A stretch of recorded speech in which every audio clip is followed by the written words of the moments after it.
In 1963, I bought that one. I was in a group on the road. A guy came in when we were rehearsing one afternoon, and he said, I'm down on my luck, $50, you can have that guitar. So that's what I paid for it, and it's been mine ever since.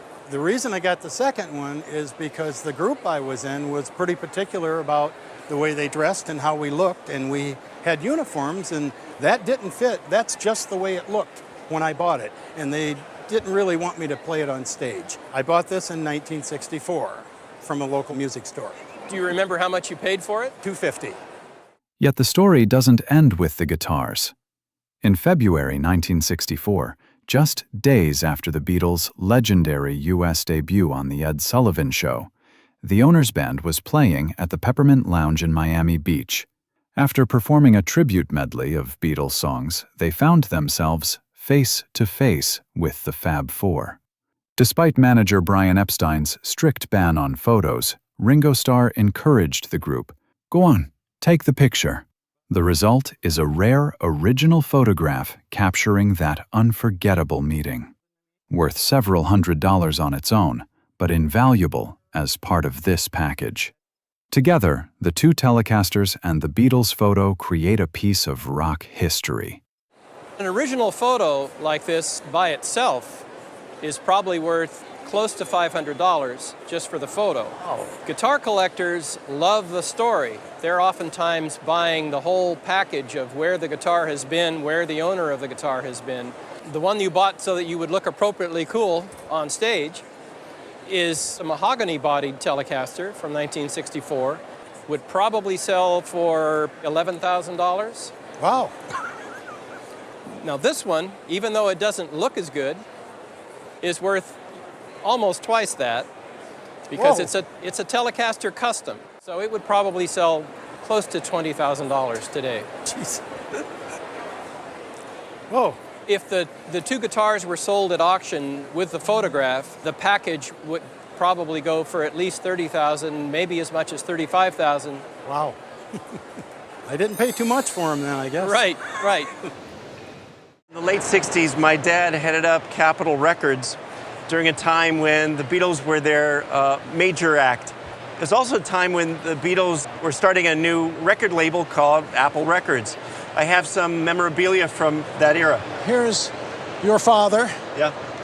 Paul, and who's this guy? Yeah, that would be me. Yeah. And what's great about this photograph as well is it's actually signed by Paul, and it says, "Love from the Cincinnati District." So he's making a little joke about his jacket. Just great.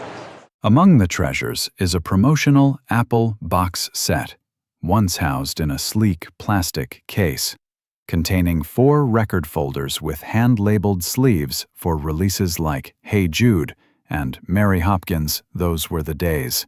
Even without the intact case, the set represents a fascinating artifact of the Beatles' shift toward artistic independence.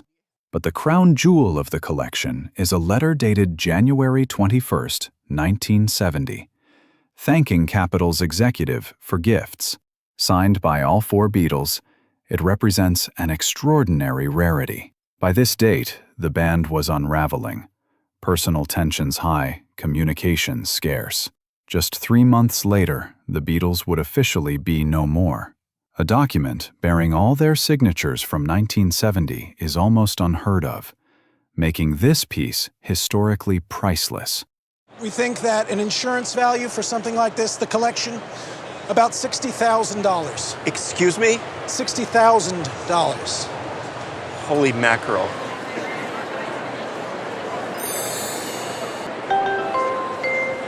In 1968, while London pulsed with the spirit of the swinging 60s, the Beatles launched their first business venture outside of music.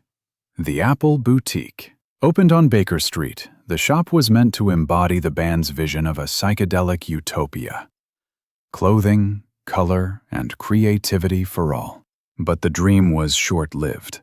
Open only 7 months, the boutique became a financial disaster, as staff and customers alike freely helped themselves to merchandise, while the Beatles, ever the idealists, refused to clamp down. This is from the Beatles Apple Boutique. I was there in 1968 in London. I got homesick and decided to spend all my money and get these clothes and come home early. So you chose clothes over staying in London? I was there for 6 weeks and I was going to stay another month, but I just fell in love with the clothes. The clothes you bought are completely iconic from the late 60s. The clothes were designed by The Fool, a Dutch-British art collective responsible for some of the era's most iconic psychedelic imagery, including the swirling mural that once covered the boutique's facade before city authorities demanded it be painted over. The garments in this collection are vivid time capsules of that brief moment in Beatles history, woven with early lurex threads for sparkle and adorned in flamboyant patterns. They evoke the same energy that shaped the Beatles' Sgt. Pepper era. One dress, never worn and still retaining its original tag, carries even greater value. Though the original owner spent about $500 for the lot in 1968, today the collection is worth far more. On the market, I've never seen any Apple clothing. I think this collection would be valued between $15,000 and $17,500. Wonderful. Easily.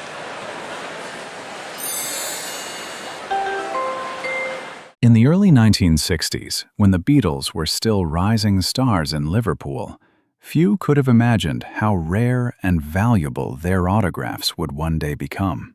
Yet this concert program from 1963, signed not once but 3 separate times by all 4 members, stands as one of the most extraordinary autograph finds ever to appear on Antiques Roadshow. I grew up in Pennsylvania, and in the wintertime there wasn't much to do, so I used to write letters to like actresses and actors, and I got autographs. Well, I had a pen pal from England.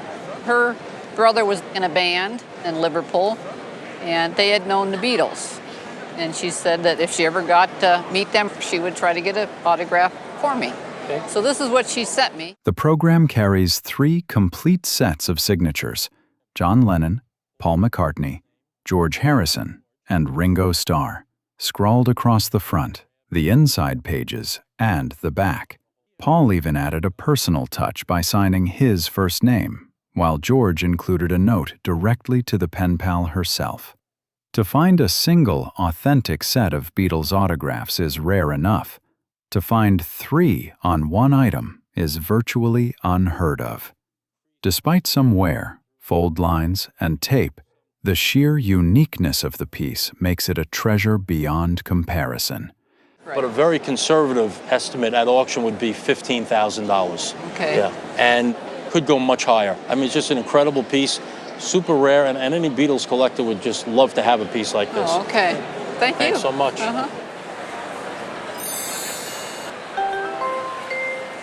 For Beatles fans, few moments shine brighter than their very first U.S. tour in 1964. Just days after their legendary appearance on The Ed Sullivan Show, the band took the stage at Carnegie Hall in New York City, a venue steeped in classical tradition, suddenly echoing with rock and roll and the deafening screams of Beatlemania. This program and ticket stub, saved from that night, are more than souvenirs. They mark one of the Beatles' earliest American performances, a pair of shows played for just 5,800 fans each. Compare that to the 55,000 who later packed Shea Stadium, and you see how intimate and historic Carnegie Hall really was. I was given this from my aunt, who went to the show back in 1964, to the Beatles show. She didn't even realize she had these items. She was moving and she found them in the bottom of a drawer. She knew I was a huge Beatles fan, so she was like, "Would you want these?" I'm like, "Sure." She recalled the concert as unforgettable, though nearly drowned out by nonstop screaming from the audience. Even John Lennon later compared the experience to feeling like an animal in a cage being petted, as fans even spilled onto the stage itself. Beatles ticket stubs and programs from 1964 are highly collectible, especially from Carnegie Hall, given how few were issued. If I was going to place this as a set up at auction, I would estimate it somewhere between $3,000 and $4,000. Oh, that's great. Yeah. That's pretty cool. Yeah, she had mentioned that the one thing that she found annoying was everyone just screaming the whole time. She could barely hear the sound. She could barely hear them singing because everyone just going crazy and screaming. She actually went on a blind date. And I think that was the last date, though. That's great. There was no second date, but she got to see the Beatles. But you got the Beatles out of it. Yeah. That's awesome. I'd written a book on the history of the ukulele that came out in the late 90s and at a music trade show. A friend of George Harrison's passed our booth and said, "Oh, my friend George gave me that book." And it turned out his friend was George Harrison. And he said, "Gee, George would love to come see your ukulele collection." Not something you hear every day. No, absolutely not. About 4 or 5 days later, the doorbell rang and in came this friend who had stopped by at the show and George Harrison. And we spent the next 3 hours just playing ukes together. It was an extraordinary time. There we were singing All My Loving with George. Sometimes, the most remarkable treasures aren't gold records or stage-played guitars, but simple, personal moments captured on paper.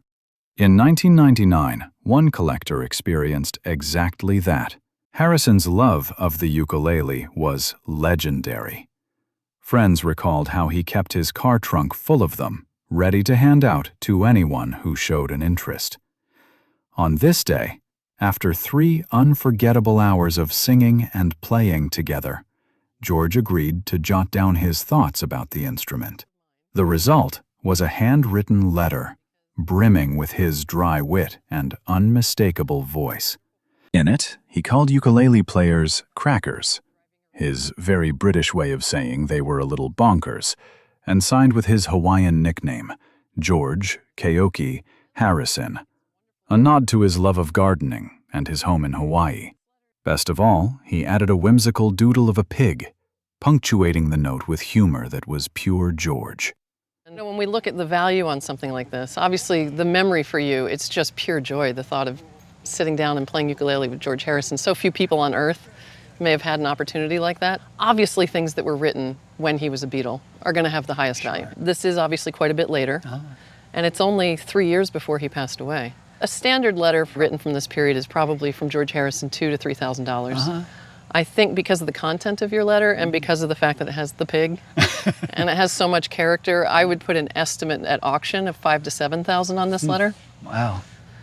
In the summer of 1965, the Beatles swept across America in one of the most iconic tours in rock history. At Metropolitan Stadium in Minnesota, where the band played before thousands of screaming fans, one worker behind the scenes came away with a prize as unforgettable as the concert itself: autographs from all 4 Beatles. Working in the stadium kitchens, he and his colleagues had the surreal experience of serving dinner to John, Paul, George, and Ringo just before they took the stage. His first impression: the Beatles were far smaller and paler in person than their dazzling stage presence suggested. But you knew that they were big celebrities. We knew they were big celebrities, but we never knew they would be huge. Thanks to the twins' equipment manager, who provided paper, the young fan boldly approached the band. Paul McCartney politely declined a photo, but happily signed, while Ringo and another Beatle amused themselves with a board game nearby. One by one, each member of the group added his name, creating a complete set of signatures captured in that fleeting backstage moment. The autographs are also great. They're strong. You can see that they are done by 4 separate hands. These were done 1965 on the scene. Authentic Beatles autographs from the height of their touring years are highly sought after. At auction, the 4 signatures together carry an estimate of... I think a fair auction estimate would be between $5,000 and $6,000 for the set. Yes. Yeah. Excellent. Among Beatles collectibles, few pursuits demand more patience or passion than assembling a complete set of their Apple Records 45s. This remarkable collection, built over more than 2 decades, brings together every single 45 released in America under the Apple label. I'm a big Beatle fan, first of all, and that's foremost. The hardest part was getting the ones that were unplayed. I have others that I do play. I grew up in Philadelphia watching Bandstand after school and collecting records. And when the Beatles came out, it was just like, wow, it was my generation, and started listening and collecting. The difficulty wasn't in finding the records themselves, but in finding them untouched. The owner even admits to replacing copies when a cleaner version surfaced, sometimes paying far more for a pristine sleeve than for the disc inside. In fact, while many might assume the records carry the most value, it's often the sleeves, vivid, fragile, and easily damaged. I would estimate the entire collection at $5,000 to $7,000. See, that's wonderful. I'm so happy. Some autographs are more than just signatures. They capture a friendship, a moment, and a whole chapter of music history. That's exactly the case with this signed Record Plant Studios stationery from May 1974, bearing the names of John Lennon and Harry Nilsson. Well, we had a good family friend that is in the music business, and he was friends with Harry Nilsson, who's one of the autographs. The two were inseparable, partying hard, famously thrown out of the Troubadour Club, but also collaborating on what would become Nilsson's album, Pussycats. Realizing the chaos in LA was getting out of hand, Lennon moved the project to New York's Record Plant Studios. Another cool thing, there are pictures of them in that studio in New York. It was widely covered. Okay. And the sessions, actually, there's so many other things about that recording session and that album when they produced it. Because Ringo Starr was a really good friend, he came and sat in. Paul McCartney sat in on some of the sessions in Los Angeles. Wow. Stevie Wonder sat in on the sessions. So there are a lot of people that collaborated on this album, and they say that this album that they were working on together was the last time John Lennon and Paul McCartney were ever together in the studio. Individually, Nilsson's autograph is valued around $200 to $300, and Lennon's alone could bring $2,000. But together, on period-specific studio letterhead, tied directly to a famous collaboration, the value rises significantly. At auction, this piece is estimated at... Putting that together, I think at auction, it would probably be closer to $4,000 to $6,000. Awesome, that's wonderful. Wow. This might be the tip of the iceberg for you. Awesome. Thank you so much. Some of the most charming Beatles collectibles aren't instruments or records, but the souvenirs that marked their historic arrival in America. This TWA flight bag and set of promotional photographs takes us straight back to the height of Beatlemania. The story begins in 1964, when the Beatles first touched down in New York to appear on The Ed Sullivan Show. Photos of the group descending from a Pan Am jet with branded bags sparked a marketing idea. We've got a great picture of George Harrison with Ringo holding one of the wonderful bags, and there in the background, there's another one of these bags. Now, there are probably more than 10 of these bags made. They were provided to the group, of course, personalized with their own name, and there were several more bags made for the crew, VIPs, so they're not particularly rare, but it's an absolutely amazing, amazing bag. TWA had created Beatles bags, issued to the band, their entourage, and select VIPs. This particular example, gifted by a TWA captain who flew the band across the Atlantic, has been cherished since childhood, even surviving years of slumber parties and school books. Alongside the bag is a collection of 24 black and white promotional photos, distributed by TWA to celebrate the Beatles' American appearances. In 1964, they flew over with Pan Am. One of the PR guys for the Beatles, Bill Liss, when he saw pictures and then coming down from the Pan Am airplane with their Pan Am bags, immediately decided this is a great marketing idea. We've got a great picture. Each image captures the Fab Four in the full frenzy of mid-1960s touring life, when their every step was followed by fans, cameras, and headlines. Though not as scarce as once believed, the bag remains a nostalgic and highly collectible item, valued between $800 and $1,200. The photos, at $80 to $100 apiece, bring the collection's total auction estimate. So overall total of what we're looking at here is about $2,720 and $3,600 at auction. Okay, great. These are my late husband's. He took them in '64 when the Beatles were in Kansas City. And he was a student at a junior college there and was working part-time at a PBS station. And nobody at the PBS station wanted to go to the press interview, and so he took the badge and went. And so he just took these with a family camera. In 1964, as the Beatles blazed across America on their very first U.S. tour, one college student in Kansas City found himself in the perfect position to capture history. Armed with nothing more than a family camera, he ended up photographing not just the event, but also the Beatles on stage that night. The result is a collection of over 30 unpublished photographs, offering rare, intimate glimpses of John, Paul, George, and Ringo at the height of early Beatlemania. The images show them up close, relaxed in the press room, electric under stage lights, and full of the youthful energy that was captivating the world.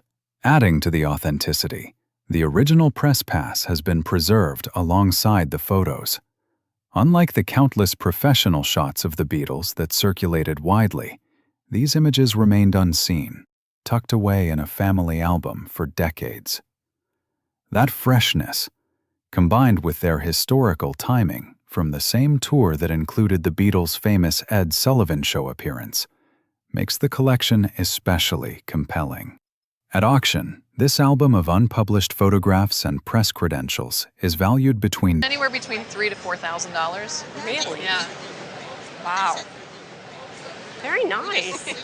I'm glad you I'm kept very them. surprised. More than memorabilia, it is a personal time capsule of the moment Beatlemania swept across America, preserved by one fan who happened to be in the right place with the right camera at the right time. When I was 15, a bunch of girlfriends and I went to the Beatles concert. I was babysitting at 50 cents an hour for many, many weeks to get this ticket. So it was like a 2-hour trip to get to Queens. And when we got there, I went in my wallet to get my ticket and I discovered I had left my ticket at home. In the summer of 1964, Beatlemania was sweeping across America. For a 15-year-old fan in Queens, New York, the chance to see John, Paul, George, and Ringo at the Forest Hills Tennis Club was a dream come true. She babysat for weeks, earning just 50 cents an hour to save enough money for her ticket. But when the big day arrived, disaster struck. After a long 2-hour trip to the venue, she reached into her wallet and realized she had left her ticket at home. Her friends went inside, while she was left to watch TV at a family friend's house, hearing about the concert for months afterward. As heartbreaking as that moment was, the unused ticket she kept is now a rare piece of Beatles history. Unlike most stubs, which were torn at the gate, Right now it's around $200 to $300. Great. So the only ticket that's now selling more than this is also Beatles, and it's the Shea Stadium concert in '64, and that's only because they have their picture on the ticket. Well, I brought in a copy of my John Lennon's first edition in his own right, which he autographed for me. Wow, so you met the Beatles? I've met all the Beatles, yes, ma'am. I was president of one of the many fan clubs in New York City, so all of my kids gave me things to bring to John and Paul and George and Ringo. I was living their dream. So you actually visited Beatles in their homes? And they invited me in. They were so gracious. in the mid-1960s, Beatlemania wasn't just a worldwide craze. It was a deeply personal experience for devoted fans. One such fan was the president of a Beatles fan club in New York City, who not only met all 4 Beatles, but was welcomed into their homes.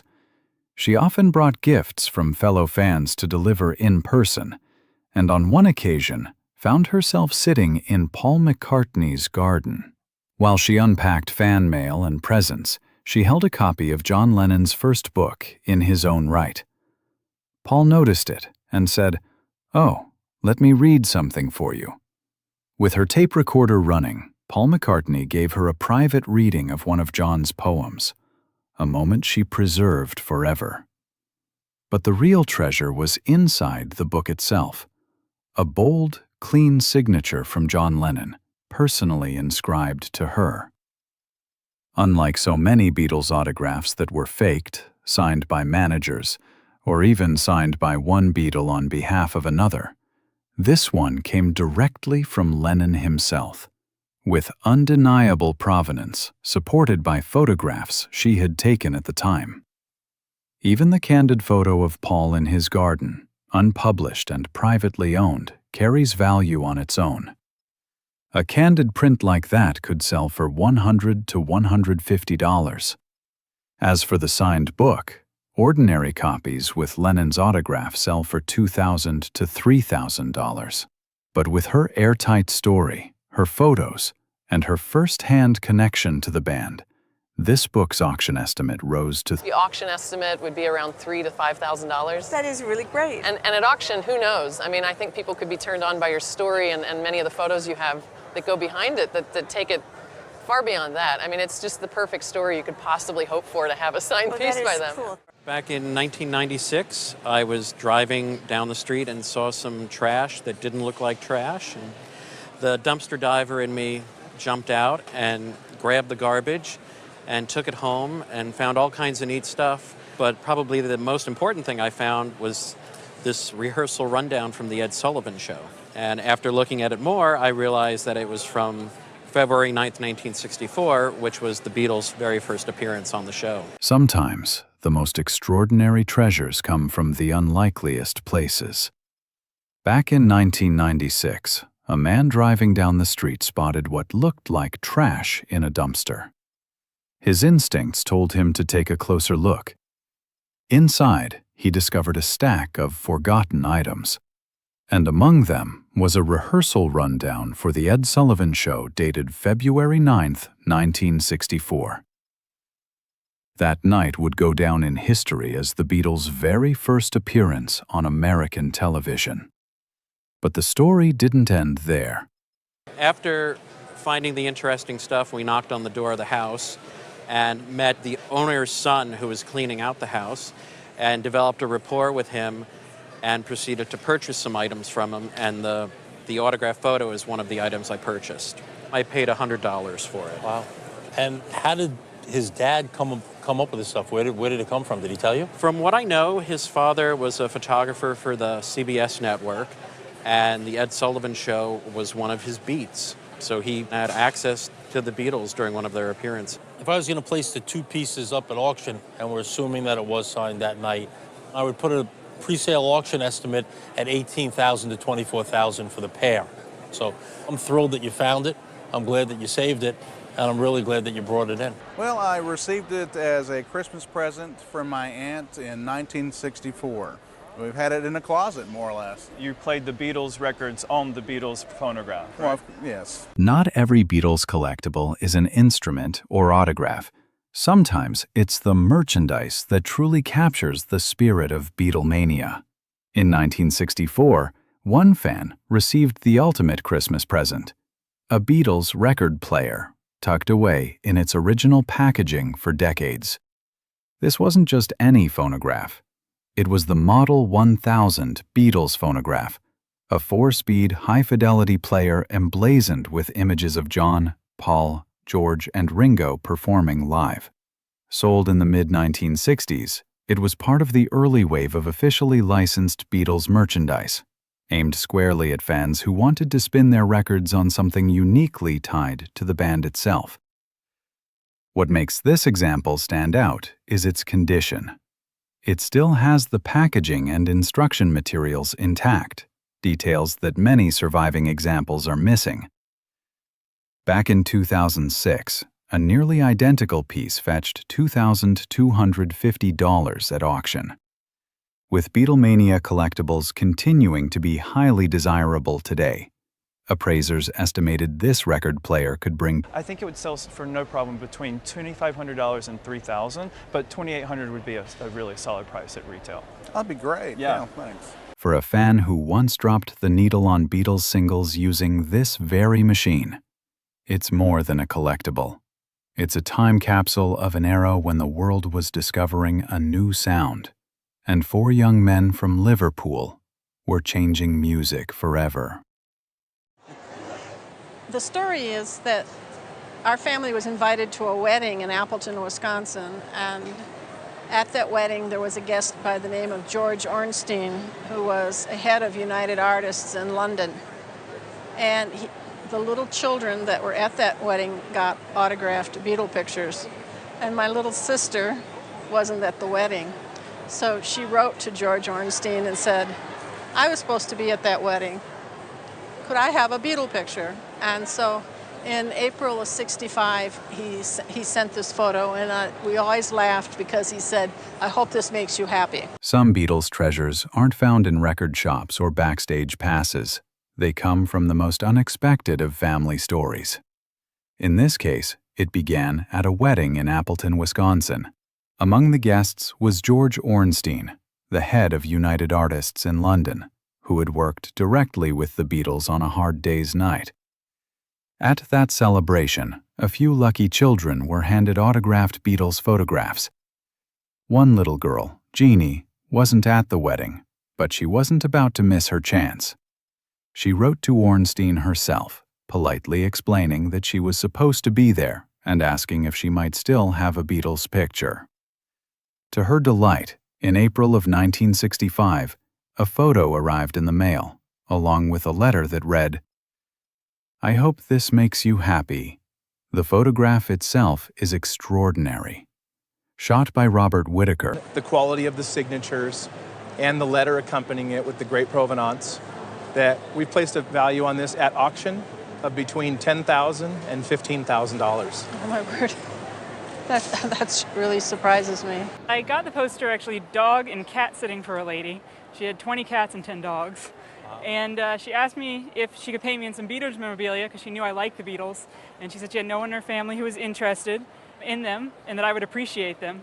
And so she went up in the attic and she pulled out a big box. It had some magazines, some records, and then she pulled out this poster, which she said her dad got in England. She thought in 1963 before they even came to America. And he just saw it in a window at a record store and asked if he could buy it. Sometimes the best Beatles finds don't come from auctions or record shops.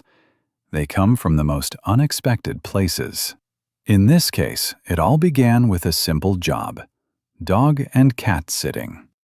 The owner had 20 cats and 10 dogs, and instead of cash, she offered to pay with Beatles memorabilia, knowing her sitter was a fan. When she went up to the attic, she returned with a box of magazines, records, and one astonishing surprise. A Parlophone promotional poster her father had picked up in England, likely in 1962, before Beatlemania had even reached America. This wasn't a concert poster, but a point-of-purchase advertising poster, meant to hang in a record store window to help promote Beatles albums. While not as famous as concert posters, these store displays are extremely scarce, especially original ones that survived in decent condition. On close inspection, the appraiser confirmed it was authentic, not one of the countless reproductions that flood the market. Though it showed some wear and edge damage, nothing couldn't be fixed with light restoration. In fact, a few $100s in professional repair could easily double its value. Because of its rarity and the fact that no other identical copies had surfaced at auction, this poster was given an estimate of between $3,000 and $5,000. Oh, wow.